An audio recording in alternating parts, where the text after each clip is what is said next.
Untuk ITS yang kedua, ya, yang ini akan kita bahas teman-teman, adalah Advanced Traffic Management System atau biasa disingkat ATMS, ya. Nah, sebenarnya kalau saya menyebutkan beberapa jenis ITS, itu hanya beberapa sampel saja ya teman-teman. Sesungguhnya banyak sekali aplikasi ITS yang saat ini sudah berkembang di beberapa lokasi di dunia. Dan ini yang lazim lah, yang banyak dipakai. Yang kedua yaitu Advanced Traffic Management System tadi ya.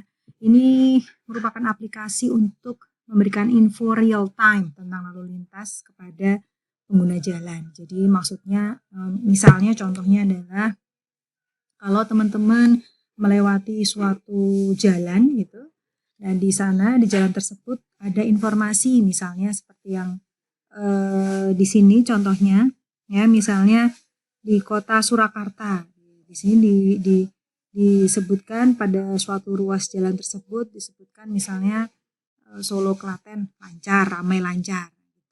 Atau yang sering banget dilihat adalah di sekitar jalan tol, itu juga ada langsung di sana. Jadi misalnya sebelum kita masuk ke Bekasi, di gerbang pintu tolnya disebutkan di sana. Misalnya Bekasi, kita mau ke Pekayon gitu, Bekasi Pekayon, ramai lancar biasanya gitu tulisannya ya, ramai lancar. Atau kalau memang macet ya terusnya padat merayap misalnya demikian. Jadi bisa tertulis di awal kita memasuki suatu rute tersebut. Nah kok bisa gitu, kok bisa caranya gimana? Nah itu adalah merupakan bantuan dari kamera CCTV yang ada di ruas jalan setelahnya. Jadi dari CCTV tersebut itu bisa menghitung gitu. Jadi bisa mendeteksi tentang kondisi lalu lintas atau jumlah kendaraan yang melintas. Lalu dari sana, dari CCTV tersebut terhubunglah dengan yang namanya ATCS, ya, Automatic Traffic Control System. Dari itu jadi seperti operator gitu yang terhubung di suatu kantor. Biasanya ada kalau kita di Jogja itu kita punya di Dinas Perhubungan Provinsi DIY.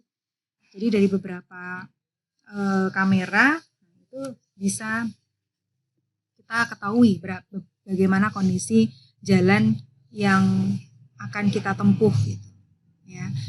Dari sanalah, dari ATCS tersebutlah yang mengirim sinyal ya ke sini. Jadi misalnya gambar ini ya, semoga bisa terlihat jelas. Jadi misalnya di sini ditaruh CCTV, oke, ya, dia mendeteksi lalu lintas gitu, ya, dia menghubungkan ke operator di ruang ATCS. Nah, dari operator ini dia kembali menginfokan di sini misalnya ada plang yang menyebutkan bagaimana kondisinya seperti apa gitu.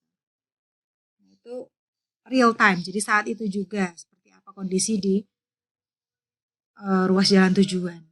Ya, itu yang pertama fungsinya. Yang kedua, itu juga bisa memberikan informasi jika terjadi hambatan atau kecelakaan pada rute yang ditempuh. Jadi misalnya di sini terjadi kecelakaan gitu di tempat yang terdekat dengan CCTV, misalnya di sini ada kecelakaan dan terjadi tundaan, sehingga bisa memberikan informasi kepada pengguna jalan sebelumnya, gitu, sebelum mereka melintasi ruas jalan tersebut. Siapa tahu bisa melewati ruas jalan yang lain dan bisa diarahkan juga. Jadi tergantung operatornya. Operator juga bisa mengarahkan pengguna jalan untuk melewati ruas jalan yang lebih lancar. Ya, itu.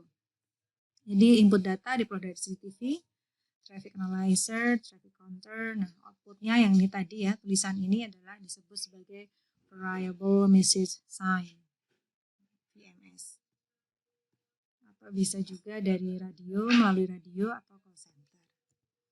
Nah, ini adalah aplikasi yang tadi saya sebutkan ya. Jadi sudah dipakai di Indonesia maupun di beberapa provinsi di sekitar kita gitu. Jadi ini fungsinya adalah sistem kendali lalu lintas di persimpangan, juga bisa ya. Jadi kalau tadi yang saya contohkan adalah posisi lalu lintas yang ada di ruas jalan. Nah, kalau selain di ruas jalan, ATCS ini juga bisa mengendalikan gitu di simpang sehingga mengatur waktu siklus ya. Waktu siklus sehingga dapat menghasilkan headway atau delay yang minimum.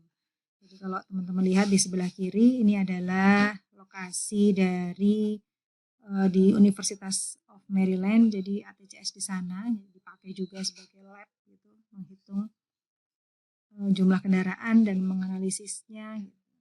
Nah, sebelah kanan ini adalah ATCS yang ada di provinsi kita. Nah, ini seperti ini kira-kira ruangannya. Ya. Dan selain itu juga ATCS itu bisa dipakai atau diletakkan di kepolisian lalu lintas. Nah, ini juga teman-teman, jadi kalau ini aplikasi yang lain dari CCTV tersebut. Jadi setelah ada record mengenai jumlah atau volume lalu lintas, nah, di sana bisa terkoneksi dengan Google Map atau Traffic Coach atau Waze ya, sehingga melihat di sini. Coba teman-teman pantau di layar slide-nya bahwa di sini terlihat warna-warni pada ruas jalan tersebut ya, hijau, kuning, merah. Nah, ini terkait dengan apa? Terkait dengan kecepatan teman-teman. Jadi kecepatannya seperti apa?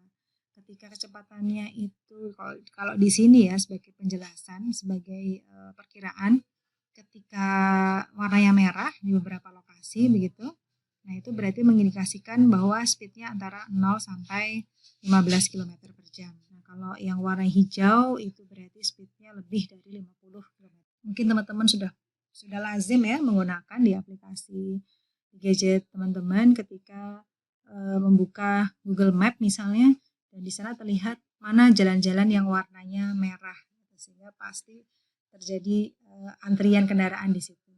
Sehingga kalau teman-teman ingin menuju suatu tempat pasti akan memilih jalan yang warnanya hijau.